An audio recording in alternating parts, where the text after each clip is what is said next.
నమస్తే, welcome to స్వతంత్ర TV. Yes, కేకే చెప్పిందే నిజమైంది. అన్ని సర్వే సంస్థలు అటు ఇటుగా ఎగ్జిట్ పోల్స్ని ఎగ్జాక్ట్గా చెప్పలేకపోయినప్పటికీ ఒక్క కేకే మాత్రం చెప్పిన ఎగ్జిట్ పోల్స్ ఎగ్జాక్ట్ అయ్యాయి. మరి అలా ఎగ్జాక్ట్ ఎలా అయ్యాయి తెలుసుకుందాం. ప్రస్తుతం మనతో పాటు కేకే ఉన్నారు. హలో కేకే గారు, హౌ ఆర్ యూ? అసలు కూటమి అన్ఎక్స్పెక్టెడ్ రిజల్ట్ కంటే కూడా కేకే అన్ఎక్స్పెక్టెడ్ రిజల్ట్ని మనం ఎలా చూడొచ్చు? మీ ప్రభంజనం చూస్తుంటే మీకేమనిపిస్తుంది? అసలు మీరు ఎక్స్పెక్ట్ చేశారా? మీరు ఎక్స్పెక్ట్ చేసి రిజల్ట్ ఇచ్చారు, బట్ వాళ్ళు అన్ఎక్స్పెక్టెడ్ చేశారా?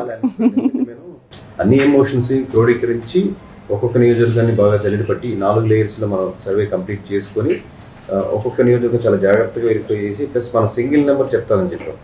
అంతే. దాంట్లో క్రిటికాలిటీ ఏంటంటే 2 పార్టీలు ఉంటే ఒక రకం, టీడీపీ ఉంది, వైసీపీ ఉంది, జనసేన ఉంది, బీజేపీ ఉంది, 4 సింగిల్ నెంబర్ చెప్పాలి. సో అక్కడ లాస్ట్ లో ఒక 4-5 రోజులు టెన్షన్ పడ్డ చిన్న ఒక నియోజకవర్గం తీసినప్పుడు ఫైనల్ గా వచ్చిన నెంబర్ 14 కాబట్టి 14 వినే వాళ్ళకి ఎందుకంటే 151 సీట్ల నుంచి 14 సీట్స్ కి కన్ఫైన్ అవుతుందా అనేది నమ్మశక్యంగా ఉంటుంది. అసలు నిజంగానే అధికార పక్షంలో ఉన్న వాళ్లే 11 సీట్లు తెచ్చుకున్నారు, 14 సీట్లు తెచ్చుకున్నారు అంటే వాళ్ళు ఎక్స్పెక్ట్ చేయకపోవచ్చు. మరి మీరు ఎలా ఎక్స్పెక్ట్ చేశారు? అంటే మా పని అదే కదా, మా జాబ్ అంటే ఒక్కొక్క నియోజకవర్గానికి ఇప్పుడు మేము ఒక టేప్ పెట్టి ఒక లెంత్ కొలిచాము. దూరం నుంచి 5.5 ఉండొచ్చు, 6 ఫీట్లు ఉండొచ్చు చూడొచ్చు. మాకు 6 కనబడుతుంది. 6 మాకు డౌట్ ఏంటంటే టేప్ ఒక పొరపాటు అయినా కానీ 5.5, 6 అలాగే ఉంటుంది, కానీ 2 అడుగులు 10 అడుగులు వెళ్ళదు. ఆ మార్జిన్ లోనే ఉంటుందని నమ్మకం అనమాట. మేము కొంచెం దేవుని కోరిక ఏంటంటే +1 +2 అంత స్వామి అన్నట్టు. అంటే వాళ్ళు ఓడిపోవాలని వీళ్ళు గెలవాలని కోరిక 100% ఉండదు. యాజ్ ఏ మా కొలతల ప్రకారం ఉన్నది చూపించింది చెప్తాం. బట్ మీ సర్వే కానీ మీ టీం కానీ ఏంటి, అసలు ఎంతమంది మీ టీం వర్క్ చేశారు? ఇది ఎన్ని రోజులు చేశారు మొత్తం? అంటే ఒకసారి మీరు ఎనీ జాబ్ స్టార్ట్ చేసినప్పటికీ ఇప్పుడు మీరు ఇంట్రెస్ట్ చేస్తున్నారు, మీకు ఒక ఐడియా ఉంటుంది ఎలా మాట్లాడేవాళ్ళు బాగుంటుంది, వీళ్ళు గొంతు బాగుంది, డిక్షన్ బాగుంది. సో మనం లాస్ట్ టైం 2019 కంప్లీట్ చేసి ఏ పని చేస్తున్నప్పుడు కూడా ఫీల్డ్ ఎక్కడ ఉన్నప్పటికీ మనం అది గోదావరి జిల్లాలో ఉన్నా, లేకపోతే రాయలసీమలో ఉన్నా, లేకపోతే శ్రీకాకుళంలో ఉన్నా, ఏ పని చేస్తున్నప్పటికీ కోవిడ్ సిచ్యువేషన్ అప్పుడైనా కానీ ఇక్కడ ఈ సమస్యల వల్ల ఇక్కడ ఓట్ బ్యాంకింగ్ మారుతుంది అనేది మనకు ఇంటెలిజెంట్. కానీ పేపర్ మీద పెట్టి డేటా దాని సిస్టమ్ లోకి ఎక్కించి మన అవుట్ సోర్సింగ్ ఇచ్చింది మనకు 3 months పీరియడ్ లోనే మేము చేసింది. Only 3 months. అంటే అట్లా అని చెప్పి 3 months లో ఎవరైనా చేసేయచ్చు అంటే ఇంత ఉంది కాబట్టి ఎక్స్పీరియన్స్ కానీ ఆ 3 months లో ఎలా సాధ్యమైంది మీకు? ఎందుకంటే సిద్ధం సభలకి వస్తున్న రెస్పాన్స్ కానీ ఆ జనాల్ని కానీ చూస్తుంటే ఖచ్చితంగా ఎవ్రీ పర్సన్ ఏమనుకున్నారు, ఖచ్చితంగా మళ్ళీ జగనే వస్తారేమో అని అనుకున్నారు. బట్ టీడీపీ కూడా అంత ఎక్స్పెక్ట్ చేయలేదు అన్ని మీరు చెప్పిన సీట్లు. సభల దగ్గర మనం పెద్ద కెమెరా పెట్టి, సిద్ధం సభ దగ్గర కెమెరా పెట్టి, లేదా పవన్ కళ్యాణ్ గారి సభలు పెట్టి ఏ సభలు వస్తారు కానీ అంటే వాళ్ళు ఎలా తెప్పించుకుంటారు ఏంటి అనేది అది వాళ్ళ ఇష్టం. అది మీ ఫ్యామిలీ బ్యాక్గ్రౌండ్ ఏంటి అసలు? నేను ఫ్యామిలీ బ్యాక్గ్రౌండ్ మీరు బేసిక్ గా సాఫ్ట్వేర్ నేను వచ్చానండి. ఓకే, ఒక 8 years software, Thomson Reuters, ValueLabs, technology, ఇలా రకరకాల కంపెనీస్ ఎస్ఎఫ్బి చేసుకుంటూ దీన్ని మూవ్ అయ్యాను. ఎందుకు ఇలా సర్వే చేయాలి? రిఫార్మ్స్ మీద కొంచెం ఇంట్రెస్ట్. అంటే మంచి స్కూలింగ్స్ కానీ, లేదా మున్సిపాలిటీస్ కానీ, మంచి హాస్పిటల్స్ కానీ, లేదా లోకల్ గానే డెవలప్ చేయాలి. జాబ్ ఇప్పుడు మీరు స్వతంత్రంలో చేస్తున్నారు, దానికోసం హైదరాబాద్ కూడా ఒక అర్థం ఉంది. ఒక అతను 10,000 20,000 చేయడం కోసం అక్కడి నుంచి బెంగళూరుకు, హైదరాబాద్ కు షిఫ్ట్ అయ్యి అక్కడ 5,000 6,000 రూమ్ రెంట్ కట్టుకుని ఇంకా అక్కడ ఉండే థింగ్స్ కి మినకి 15,000 ఖర్చు అయిపోయి చివరికి ఒక 5 సంవత్సరాలు 10 సంవత్సరాలు ఇంటికి వెళ్ళేటప్పుడు ఏం సంపాదించేవారంటే ఏం లేదనుకుని అంత పరిస్థితులు వస్తుంది. అదే మండలంలో చిన్న చిన్న సంస్థలు నేర్పండి, తను అక్కడే పని చేసుకుంటాడు, అక్కడ రెంట్ ఉండదు, అక్కడ చిన్న చిన్నదానికి కూరగాయలు ఇంటికడే పండించుకుంటాడు, అక్కడ పాలు కావాలంటే మంచి పాలు దొరుకుతాయి. సో ఇలాంటి రిఫార్మ్స్ చేసేదానికి, అలాంటి చేసే లీడర్స్ కి కొంచెం వర్క్ చేసేదానికి మధ్యలో లీడర్ గా నాకు సర్వే అనిపించింది. మనం పీపుల్స్ తో కూడా కనెక్ట్ అవుతాం, అటు ఎమ్మెల్యేస్ కూడా కనెక్ట్ అవుతాం కాబట్టి సర్వేలో మామూలుగా చెప్పేది వాళ్ళు పాజిటివ్ గా టర్న్ చేస్తాం, వాళ్ళుగా ఇండివిజువల్ ఎమ్మెల్యేస్ క్యాండిడేట్ కి చేస్తాం. సో వాళ్ళు చెప్పేటప్పుడు ఇలాంటి విషయాలే చెప్తాం. కొంచెం ప్రజలు చెప్పే సమస్యలు వినండి, మాట్లాడండి, ఏది కాదో చెప్పండి, ఏది అవుతుందో చెప్పండి, మళ్ళీ వాళ్ళతో కనెక్ట్ అవ్వండి. ఇవే ఉంటాయి మామూలుగా. ఇది రాకెట్ సైన్స్ ఏం కాదు, బట్ ఒక ఆర్డర్ లో చెప్తాం, ఒక ఆర్గనైజేషన్ అంతే. బట్ చాలా మంది ఏమనుకున్నారంటే కేకే అసలు ఏంటి ఇంత ఎగ్జాక్ట్గా ఎలా చెప్పారు పోల్స్? మిగతా సర్వే సంస్థలన్నీ కూడా అటు ఇటుగా చెప్పారు. మిగతా కొన్ని సంస్థలు అయితే అసలు ఎవరు అధికారంలోకి వస్తారనేది కూడా చాలా ఓపెన్గా చెప్పారు. బట్ మీరు వాళ్ళు ఎక్స్పెక్ట్ చేయని దానికంటే ఎగ్జాక్ట్ రిజల్ట్ ఎలా ఇచ్చారనేది ప్రజలు ఏంటంటే ఏంటి ఈవీఎంలో వెళ్ళి చూసారా లేకపోతే ఏంటి ఈవీఎంలో వెళ్ళి చూడడానికి మనకు ఛాన్స్ లేదు. ప్రజల దగ్గరికి వెళ్ళి ఏమైనా చూసారా, లేకపోతే వాళ్ళని అడిగారా? వాళ్ళని అడిగి మీరు ఏమైనా ప్రిడిక్ట్ చేశారా? అదే మనం మీరు 170 నియోజకవర్గం కన్సాలిడేట్ వచ్చిన నెంబర్ చూస్తారు. మేము ప్రతి నియోజకవర్గాన్ని ఆ నియోజకవర్గం విలేజ్ వారీగా చేయాలా, ఆర్డర్ ఇస్తే విలేజ్ వారీగా చేస్తాం. లేకపోతే అంత డబ్బులు పెట్టుకుని విలేజ్ వారీగా చేయాల్సిన అవసరం లేదు. లేదు మనకు హై లెవెల్లో సరిపోతుంది, ఇక్కడ ఎవరు ఆర్డర్ ఇవ్వలేదంటే హై లెవెల్లో చేస్తాం. అంటే ఓవరాల్ మండలం ఎలా ఉంది అనేది కొంచెం అక్కడ ఉన్నటువంటి ఈక్వేషన్స్ కాంబినేషన్స్ వెరిఫై చేసి హై లెవెల్లో ఈ నియోజకవర్గం వీరికి వెళ్తుందని ఒక అజంప్షన్కి వస్తాం.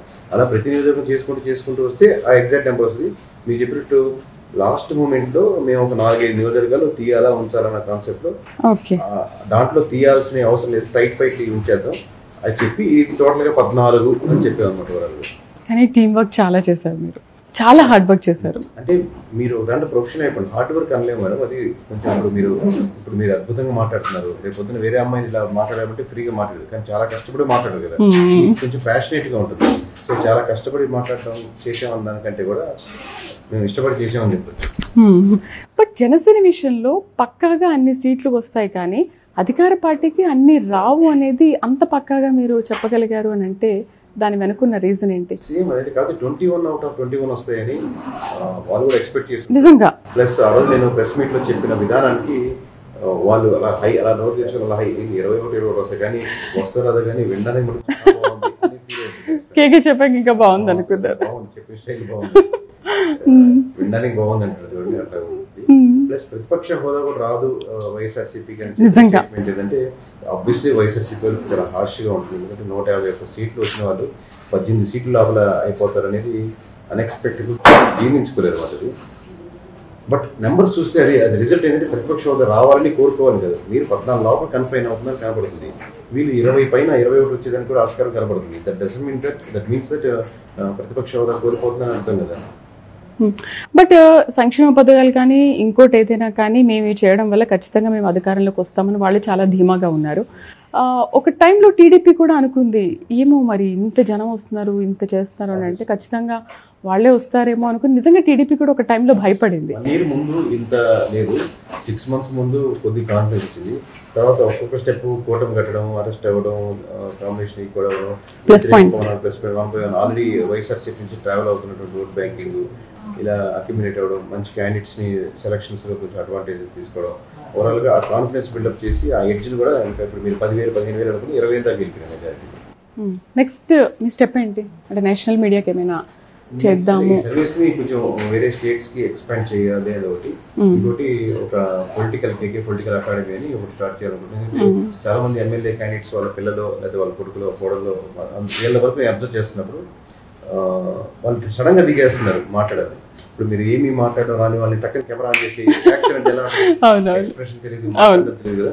సో అసలు మామూలుగా మాట్లాడేదంటే కంగారు పడి ఇంకా వెనక్కి వెళ్ళిపోతారు. అలాగే ప్రజల ముందు కూడా అయితే ఎలా నడుచుకోవాలి, ఓట్ బ్యాంకింగ్ ఎలా ఉంటుంది, ఎలాంటి సమస్యల గురించి అడ్రస్ చేయాలి, ఇలాంటి కాన్సెప్ట్స్ వాళ్ళకి ఒక 21 days ప్రోగ్రామ్ లాగా కండక్ట్ చేసి అలాంటి ఒక అకాడమీ ఒకటి స్టార్ట్ చేద్దాం. అంటే ఫుల్ ఫ్లెడ్జ్డ్ గా దీనిపైన అకాడమీ సర్వీస్ ఉంటుంది. Academy all from KK service. Okay. అయితే కొన్ని సోషల్ మీడియాలో ఏంటంటే మీరు మీ ఇంట్లో కొన్ని నగలు కూడా అమ్మేసి నేను సర్వే చేశాను, అది ఎంతవరకు వాస్తవం? అది నిజంగా చాలా హైలైట్ అయిపోయింది. ఇప్పుడు మనం ఒక వ్యాపారం చేస్తున్నాం, కొంచెం పెట్టుబడి పెట్టిన తర్వాత కొంటూ రాదు ఎవరైనా కానీ, మళ్ళీ జీరో అయిన తర్వాత మనకుండే ఇమీడియట్ ఆల్టర్నేటివ్ మీ లేడీస్ తెచ్చుకుంటాం కదా. మళ్ళీ వాళ్ళు కొంచెం అడిగి వాళ్ళు మీరు కొంచెం సహకరిస్తే కొంచెం తెచ్చుకొని తాకట్టు పెట్టుకొని మళ్ళీ తెచ్చుకుంటాను తిరిగి తీసుకొని. ఓకే. ఒకవేళ కేకే సర్వే తప్పయి ఉంటే ఈసారి? తప్పు కాదండి, అంటే మనకు నమ్మకం ఉంటుంది కదా, అది ప్లస్ ఆర్ మైనస్ అవుద్ది, అది ఆ కాన్ఫిడెన్స్ ఉంది. ఒక 5 సీట్లు అటు ఇటు అవ్వచ్చు, జనసేన వర్స్ట్ కేసులో 18, 19 కూడా ఉండొచ్చు, లేదా వైఎస్ఆర్సీపీ 22, 23 కూడా ఉండొచ్చు, అలాగే బీజేపీ ఇంకో 2 సీట్లు తగ్గి ఉండొచ్చు, వైఎస్ఆర్సీపీకి 10 సీట్లు పెరిగి ఉండొచ్చు. అట్లా ఉన్న ఆప్షన్స్ ఉంటాయి, కానీ అసలు పూర్తిగా డ్రాస్టిక్ ఉండదు అని 100%. ఫైనల్ గా వైసీపీ ఓటమికి కూటమి గెలుపుకి మీరిచ్చే మెసేజ్ కానీ మీరిచ్చే ఒక మంచి, అంటే ప్రతిసారి లాస్ట్ టైం మనం సర్వే చేసినప్పుడు 151 వస్తాయి కరెక్ట్ గా చెప్పారు. అప్పుడు చెప్పిన వీడియోస్ ఇప్పుడు చెప్పాను. ఎప్పుడైనా మీరు వెల్ఫేర్ స్కీమ్స్, ఫ్రీ స్కీమ్స్ మీద ఆధారపడి ఎలక్షన్ ఇంజనీరింగ్కి వెళ్తామంటే కొంచెం సమీకరణాలు మారుతున్న సమయంలో అదొకటి అయితే డిఫరెంట్ కదా. మీరు ఖచ్చితంగా ప్రజల ఎక్స్పెక్టేషన్స్ ఎలాంటి చేంజెస్ కావాలని కోరుకుంటున్నారో సమాజంలో వాళ్ళు అనుగుణంగా, అది రోడ్లు కావచ్చు, స్కూల్స్ కావచ్చు, హాస్పిటల్స్ కావచ్చు, లోకల్ గా ఉన్నటువంటి ఏదైనా బాడీస్ లో ఉద్యోగాలు తెచ్చుకునే విధంగా కావచ్చు, లేకపోతే మీరు వాళ్ళు కట్టే ట్యాక్స్ కి దాని దగ్గర నాకు రిటర్న్స్ వస్తున్నాయనే ఫీల్ కావచ్చు, కరెంట్ బిల్స్ కావచ్చు. ఇప్పుడు వాళ్ళు అడిగే రిఫార్మ్స్ ఇవన్నమాట. అంటే ఏదైనా మీరు పోలీస్ స్టేషన్కి వెళ్ళారనుకోండి, ఇక్కడ కాదు మీరు ఆ పోలీస్ స్టేషన్కి వెళ్ళండి, ఇక్కడ ఎందుకు వచ్చారు, అది దాని పరిధిలోకి వస్తుంది అనేది కాదు, అది నువ్వు ఎంటర్ చేసుకోరా బాబు. తర్వాత అలాంటి సిస్టమ్స్ మీరు చేంజెస్ ఇది బాగుంది ఇక్కడ అనిపిస్తే ఫీల్ అయితే నిజంగా ఓట్ బ్యాంకింగ్ టర్న్ అవుతాయి. ఓన్లీ వెల్ఫేర్ స్కీమ్ మీద మీరు గ్యాస్ బండ్ ఇచ్చారు, వాటి మీద ఫోకస్ చేశారు. వాటి మీద అంటే ఉండదు. మీరు ఇస్తున్నారు కాబట్టి తీసుకుంటారు. ఇస్తుంటే మీరైనా ఇప్పుడు మీరు శాలరీకి డబల్ చేస్తుంటే మీరు తీసుకోరు, తీసుకోరా ఎందుకు తీసుకోరు? తీసుకుంటారు. అంతేగాని దాన్ని బట్టి ఓట్ బ్యాంకింగ్ ఉండదు. అంటే మీరు కూటమి విజయాన్ని ఏ విధంగా వర్ణిస్తారు, అండ్ కూటమి కూడా అలాంటి తప్పులు చేయకుండా ఉండాలంటే ఎలా ప్రజల్లోకి వెళ్ళాలి నెక్స్ట్ 5 years? వాళ్ళ ఆస్పిరేషన్స్ ఫస్ట్ ఆఫ్ ఆల్ తెలుసుకోవాలి. వాళ్ళ ఆస్పిరేషన్స్ 3,000 నుంచి 3,500 వెళ్ళాలి, ఇట్లాంటి కాదు. వాళ్ళ రియల్ ఆస్పిరేషన్స్ అన్ని మీరు కన్సల్టేట్ చేసుకుని రాగానే 4,000 ఇచ్చేస్తామని చెప్పారు పెన్షన్. వాళ్ళలాగా 6 months విడతల వారిగా కాదు, రాగానే ఇచ్చేస్తామని అన్నారు. బట్ అది ఎంతవరకు సాధ్యమో తెలియదు.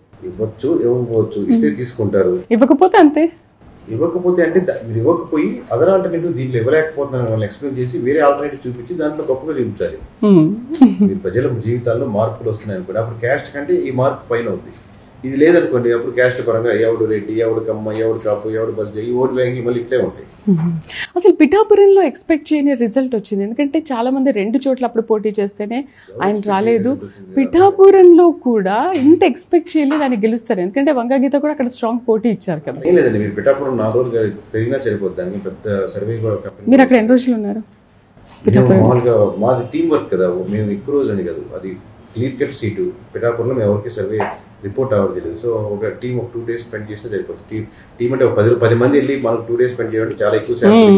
ఆల్రెడీ దానికి ఉన్న డేటా, దానికి అబ్జర్వేషన్, అక్కడ ఉన్నటువంటి మాకున్న స్లీపర్స్ ఇన్ఫర్మేషన్ సరిపోతుంది. Super survey.